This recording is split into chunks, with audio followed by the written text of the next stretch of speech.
ஏன் உங்களோட வாழ்க்கையை மாற்ற முடியல? இதுக்கு ஒரு கோட் இருக்குது.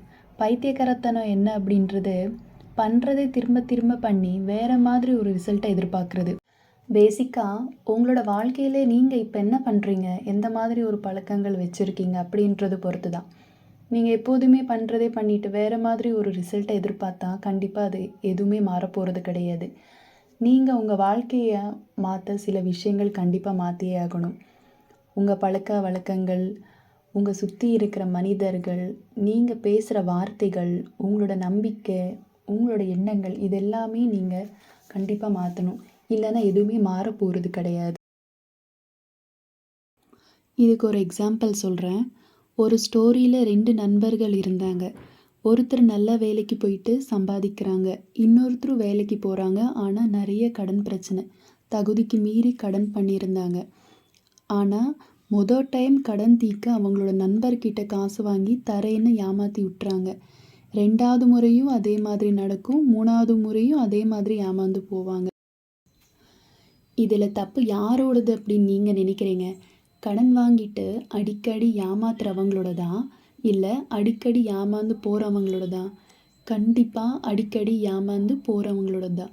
ஏன் அப்படின்னா, அவங்க தான் அந்த மாதிரி ஒரு சூழ்நிலையை அடிக்கடி உருவாக்கிட்டு இருக்காங்க. அது அவங்களோட தப்பு தான். இது கேட்குறதுக்கு கஷ்டமாக இருந்தாலுமே, இந்த மாதிரி ஆட்களை பார்க்கும்போது நம்ம கொஞ்சம் ஜாக்கிரதையாக இருக்கணும் அப்படின்னு நாம் நினைக்கல அப்படின்னா, 3 தடவை கிடையாது, இன்னும் 10 தடவை கூட ஏமாந்து போயிட்டே இருப்போம். அதே மாதிரி என்னோட வாழ்க்கை மாறலை அப்படின்னு சொல்லிகிட்டே இருக்கோம். நாம் என்ன புதுசாக முயற்சி பண்ணியிருக்கோம்? Hi guys, welcome to my YouTube channel. இந்த வீடியோவில் அதாவது எந்த ரீசன்னால் நம்மளால் நாம் மாற்றிக்க முடியல அப்படின்றது பற்றி தான் இந்த வீடியோவில் பேச போகிறோம். முதலில் முக்கியமானது அது உங்களோட சுற்றுச்சூழ்நிலையாக இருக்கலாம். நீங்கள் இருக்கிற இடம் அந்த மாதிரி. ஏன் இதை நான் சொல்கிறேன்னா, நீங்கள் ஒரு காலேஜ் ஸ்டூடெண்ட்டாக படிச்சிட்ருக்கீங்க. உங்களோட கனவு இப்போ இருக்கிற ஜென்ரேஷனில் எல்லாருக்கும் இருக்கிற கனவு மாதிரி தான். ஃபிட்டாக இருக்கணும், ஹெல்த்தியாக இருக்கணும் அப்படின்னு. எல்லா வருஷமும் ஜான்வரியில் நீங்கள் ஒரு ரெசல்யூஷன் எடுத்திருக்கீங்க. இந்த வருஷம் நான் டெய்லி மார்னிங் எழுந்து ஜிம்முக்கு போகணும் அப்படின்னு.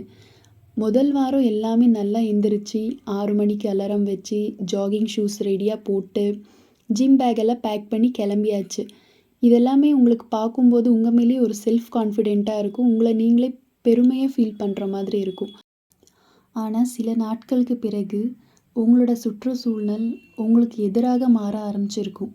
உங்களோட ஹாஸ்டல் ரூம்மேட்ஸ்லாம் டெய்லி பார்ட்டி பண்ணுறது, நைட்டில் 2 மணி வரைக்குமே நெட்ஃப்ளிக்ஸு, கார்ட்ஸு, பிரியாணி ஆர்டர் பண்ணுறது, ஃபுல்லாக சத்தம் போட்டு பேசுகிறது. நீங்கள் எர்லியாக தூங்குறதுக்கு ட்ரை பண்ணுறீங்க. ஆனால் சத்தமாக சிரிக்கிறது, பாட்டு போட்டு என்ஜாய் பண்ணுறது, மிட் நைட்டில் ஸ்நாக்ஸ் ஆர்டர் பண்ணி சாப்பிட்றது, இதெல்லாமே உங்களுக்கு ரொம்ப டிஸ்டர்ப் பண்ணுற மாதிரி இருக்கும். ஒரு நைட் நீங்கள் உங்களை கன்வின்ஸ் பண்ணுறீங்க, சரி இந்த ஒரு நைட் நாம் லேட்டாக தூங்கிட்டு நாளைக்கு சீக்கிரமாக எந்திரிக்கலாம் அப்படின்னு. ஆனால் அந்த ஒரு நைட் டெய்லியுமே ரிப்பீட் ஆகும். அடுத்த மாதம் ஃபெப்ரவரியில் உங்களோட ஜிம் ஷூஸ் பெட்டு கீழே தூசி சேர ஆரம்பிச்சிருக்கும். இதனால் உங்களால் நினைக்கிறது பண்ண முடியாது அப்படின்றது கிடையாது. ஆனால் உங்களோட சுற்றுச்சூழல் பெரிய ஆறு மாதிரி. அது ஆப்போசிட் டைரெக்ஷனில் ஓடும்போது உங்களோட ட்ரீம்ஸ் எதுவுமே உங்களால் அச்சீவ் பண்ண முடியாது.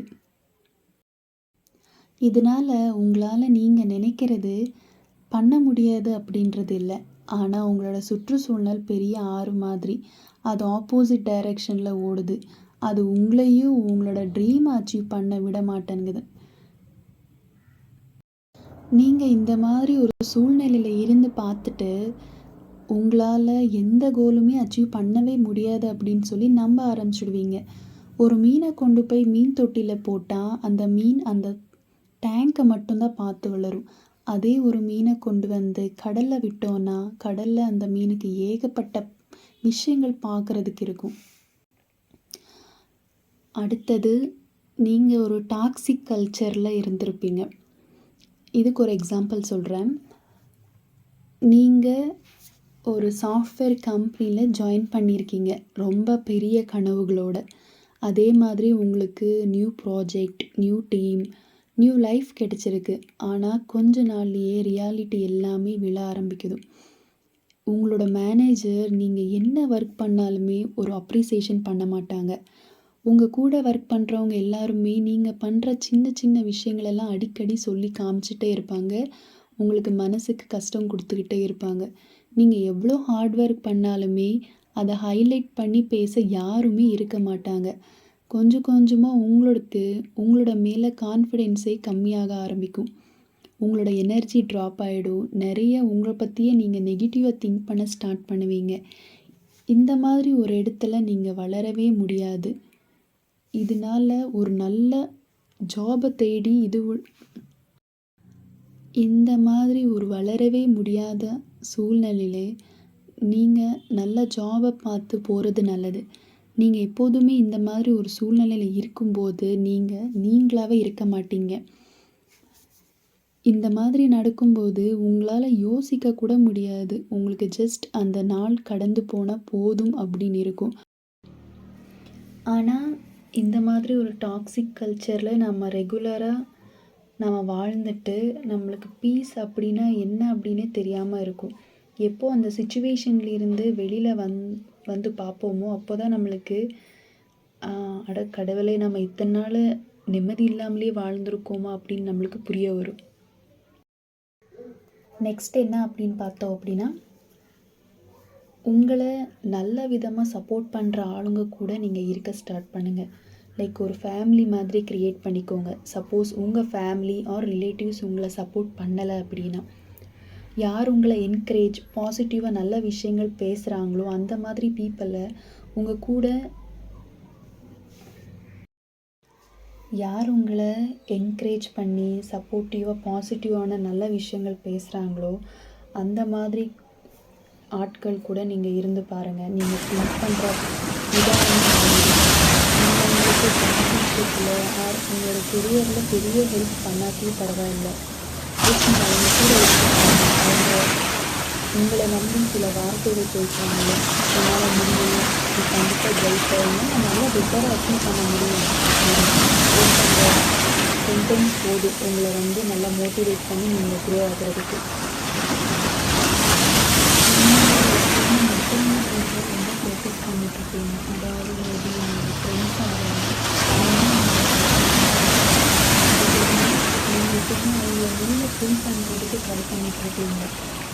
லைக் ஆனால் அது நீங்கள் மட்டும்தான் ட்ரை பண்ணிட்டுருக்கீங்க.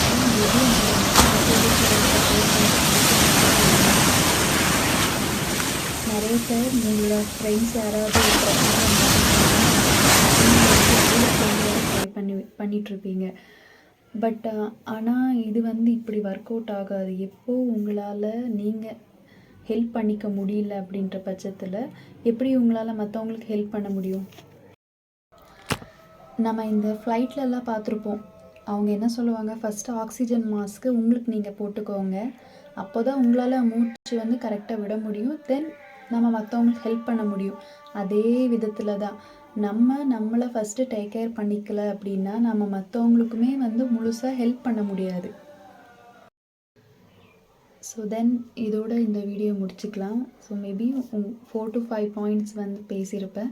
அது கண்டிப்பாக உங்களோட லைஃப்பில் நீங்கள் எந்தெந்த இடத்துல இந்தந்த மிஸ்டேக்ஸ் பண்ணிகிட்ருக்கீங்க அப்படின்னு சொல்லி செக் பண்ணிவிட்டு கண்டிப்பாக அப்ளை பண்ணி பாருங்கள். தேங்க்யூ.